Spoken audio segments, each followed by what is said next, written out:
The second child revised. The first time my father broke me in public came with a microphone. Fort Collins, Colorado. The arena smelled like paper programs and nerves. Gowns whispered across the floor. Camera flashes popped like small, mean stars.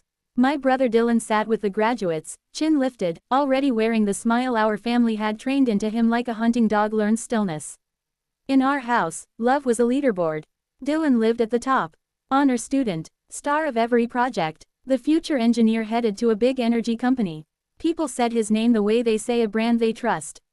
And then there was me. Iris, the second child, the one described in smaller words. Easygoing, quiet, not as driven. I sat beside my parents because that's what you do. You show up, you clap, you pretend you're fine being the footnote. Then they invited parents to the microphone. I didn't know mine had signed up.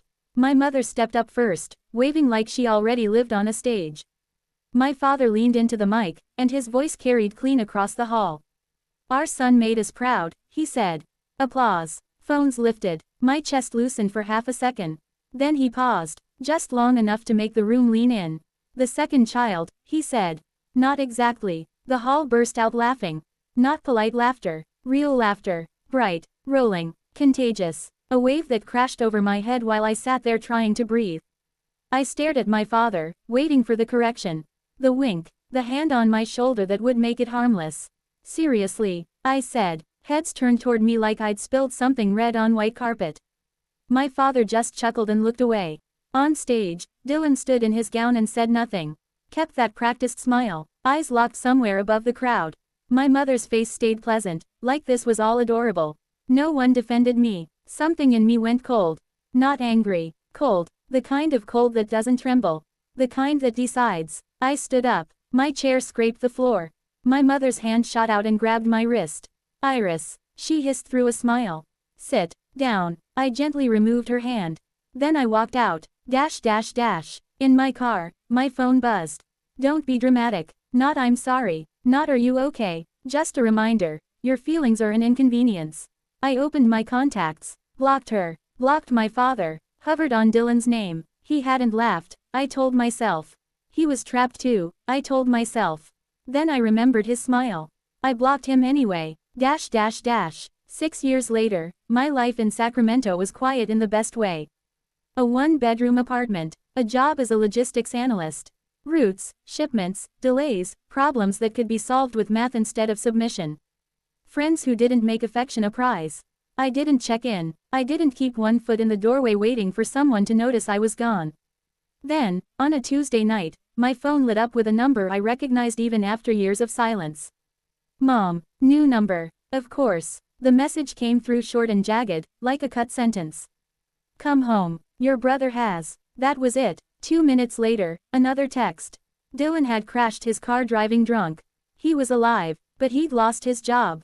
Wrecked the vehicle. There might be charges. My mother's words were frantic in the way she got when the story wasn't going the way she planned. She didn't say she was scared for him. She said he was in trouble. Then, we need you. Need, not miss, not love, not sorry. I laughed once in my quiet apartment. 6 years, and the first thing they offered me was a job. I went anyway, but not as their volunteer. I booked a rental car. Reserved a hotel room in Fort Collins. Paid for a quick legal consult, so helping couldn't be turned into my liability. Their house looked the same. Trimmed bushes, wind chime, a porch that always felt like an audition. My mother opened the door with a face that tried to perform relief, but underneath it I saw calculation. Iris. She reached for me. I stepped back before she could touch me. Her arms froze. The mask flickered. Oh, she said, recovering. You're tired. Come in. My father appeared from the kitchen and nodded once, like I was a delivery. Long drive, he said. Inside, the living room was staged the way it had always been. Perfect pillows. Framed photos that told their preferred reality. Dylan's graduation photo still centered on the wall. No picture of me. My mother started talking fast, filling the room with words so we wouldn't have to acknowledge the silence of 6 years. It's been awful. Dylan's been struggling. The job pressure. The dinners. The expectations. So you knew, I said quietly. My father's mouth tightened. We handled it. By hiding it, we protected him. My mother snapped, then softened her voice as if she hadn't just shown her teeth. We did what parents do. I looked at her. Did what parents do. When you humiliated me on stage. Her expression pinched. That was a joke. It wasn't funny. It was Dylan's day, she said, voice rising, and you always had to make things about you. I didn't make it about me. You did. Into a microphone, I said. My father stood slowly, controlled. We are not rehashing ancient history. Where is Dylan? Upstairs, my mother said, relieved to return to the crisis. He won't talk to us. I went up. Dylan's door was half open. He looked hollow, bloodshot eyes, hands clenched like he was trying to hold himself together. He looked up, shocked. Iris. Hi. Silence stretched. He cleared his throat. Are you still mad about that day? The arena flashed in my mind. The laughter. The mic. My father's chuckle. Dylan's smile. I never stopped, I said. He swallowed. I'm sorry. Not enough to erase anything. Enough to prove he knew. I'm going to rehab, he said suddenly. But I won't go with them. He nodded toward the hallway. They'll make it a project. A redemption story they can tell people. Then why ask me? His eyes lifted to mine. Raw. Because you actually left. You didn't negotiate for scraps. Then, quieter, I'll go. If you take me. Before I agreed to anything, I walked into the downstairs study. My father's office. Though it always felt more like a courtroom. The desk was immaculate. The shelves were trophies in book form. And on the corner of the desk sat a manila folder with Dylan's name written in my mother's tidy handwriting, as if his life was a project plan. I didn't open it right away. I just stared, feeling that old instinct to obey. Don't touch. Don't question. Don't make noise. Then I thought about the arena. The microphone. The laughter. The way my father looked away like pain was a nuisance. I opened it. Inside. Copies of citations. Late notices. Emails printed out like evidence.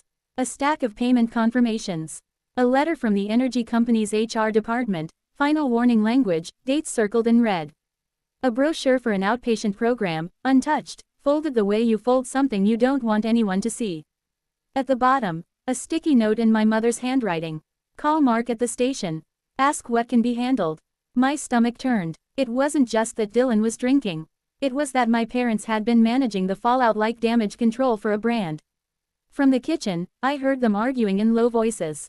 If he gets charged, it's over, my mother said. My father's reply was ice. Then we make sure it doesn't get charged. And if it does, then we make Iris talk. She's the one who can sound reasonable. I stood there with the folder in my hands. Not shocked, just clarified. That's what I had always been in their eyes. The reasonable one. The absorbent one. The one you send into the mess so your hands stay clean. I put the folder back exactly as I found it. I didn't need proof for a fight. I needed proof for myself. Then I walked upstairs, looked Dylan in the face, and said, yes. Not to my parents. Not to their image. To the one thing they'd never offered either of us. A way out. Before we left town, my mother cornered me in the hallway like we were back in the old days. You're here now, she said, voice syrupy. So be helpful. Talk to his old manager. Tell them it was stress. You always had a way with words. I stared at her. You mean I always cleaned your mess without making a sound? Her smile twitched. Don't be ugly. Don't be dishonest. If you call his job or contact anyone on his behalf, I walk. If you show up at the center, I walk. She blinked, offended that I had an exit. This is your brother. This is my brother, I agreed. That's why I'm not letting you turn him into your PR project. My father appeared behind her. Quiet as a shadow. You're talking to your mother like she's your enemy. At graduation, I said, you made me your enemy. You just did it smiling. Upstairs, Dylan came down with a small backpack. He didn't hug them. He walked past like they were furniture. My mother's voice sharpened. Dylan, at least acknowledge us. He stopped, still not turning. If you loved me, he said hoarsely, you'd stop trying to control how this looks. My father took a step forward. Watch your tone. Dylan finally turned, eyes wet, jaw trembling. I flipped my car drunk, and you're worried about my tone. For a second, the house went silent. The kind that tells the truth. When we walked out, my mother followed us onto the porch. You're going to ruin this family, she called. I didn't turn back. You already did, I said, and got into the car. In the hotel that night, Dylan paced. Around midnight, he stopped at the window. They found my first empty bottle when I was 24. What happened? He didn't answer right away. Then, they didn't ask if I was okay. They asked if anyone at work knew. I told them my boss offered leave and counseling. He turned to face me. Dad said absolutely not. Mom said, just push through. You don't want to be like Iris. The next morning, that sentence sat between us like a bruise for the first 3 hours of the drive. Then Dylan asked me to pull off at a gas station. He stood under the sun, breathing like he'd run a race he didn't enter. There's a liquor store across the street, he said, not looking at me. Are you telling me because you want to go in? I'm telling you because my brain is screaming at me too. Then we don't give it what it wants, I said. His face tightened. You talk like it's simple. It's not simple, it's just a choice you have to make 10,000 times. He stared at the asphalt. Fists clenched. I hate them, he whispered. And I hate myself for still wanting their approval. Somewhere after the state line, we stopped at a diner. Cracked vinyl booths. Coffee that tasted like burnt honesty. Dylan kept his hands wrapped around the mug like it could anchor him. You blocked me, he said suddenly. Yes. He flinched. I deserved it. You did. I exhaled. But I need you to understand what that stage did to me. It wasn't a joke. It was permission. After that, every little insult at home felt allowed. He stared at the table. Because you were trained to, I said. Just in the opposite direction. He nodded once. Eyes glassy. They paid off my first DUI, he admitted. Years ago. Not a crash. A stop. Dad called a friend. Mom called it protecting the family. He looked up. After that, I stopped believing consequences were real. I kept my voice even. They made you think you were untouchable. His jaw tightened. They made me feel disposable. Same poison, different dose. We drove until the craving dulled into exhaustion. Then he started talking. The business dinners that became nightly. Waking at 3 a.m. sweating, convinced he'd ruined everything. Getting promoted and feeling only dread. I kept thinking, he said, if I hit the next milestone, I'd finally feel safe. And, there's always another milestone, he said, voice flat. Later, my phone buzzed nonstop. Mom, Dad, unknown numbers. Dylan said, if you don't answer, they'll show up. So I answered on speaker. My mother's voice spilled out, frantic. Where are you? Your aunt is asking questions. Tell her the truth, I said. He's going to treatment. My father cut in. We need the name of the facility. No, what do you mean no? He snapped. I mean you don't get to control this. Control is how you got here. Dylan spoke, hoarse and steady. Stop calling my job. Silence. Stop trying to fix it, he added. I did this. I'll deal with it. My mother's tears arrived like a weapon. Don't talk to us like that.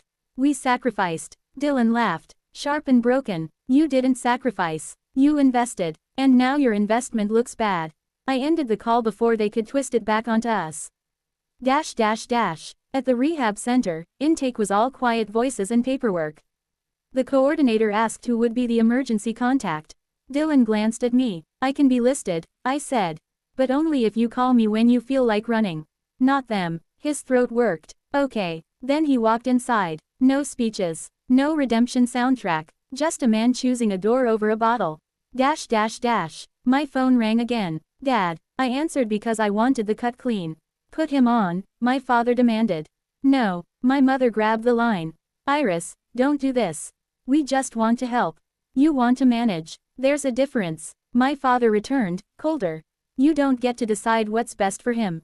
I do today. Because he asked me, not you. My mother snapped. After everything we've done. Everything you've done includes turning me into a punchline on a microphone. I kept my voice calm. Because calm is the only language control understands. You want to help him? Do something you've never done. What? My father hissed. Be quiet, and let him live his consequences without you polishing them. My mother's voice rose, then erupted into tears. You're ungrateful. I'm not doing this. I'm not your fixer. And I'm not your second child anymore. My father tried one last threat. If you walk away, don't expect. Don't expect what? Love. You already taught me how to live without it. I ended the call. A few hours later, my phone buzzed with an unknown number. Made it through intake. Dylan. I stared until my eyes blurred. I typed back. One day at a time. No heroics. A minute later. Thank you, Iris. I didn't suddenly forgive my parents. I didn't become a family again. But Dylan wasn't a trophy anymore. And I wasn't a punchline. We were two adults who finally named the system that broke us. And that naming, not revenge, not reconciliation, just truth, was its own kind of freedom. Because the cruelest family rule is silence. And we were done following it. Dash dash dash.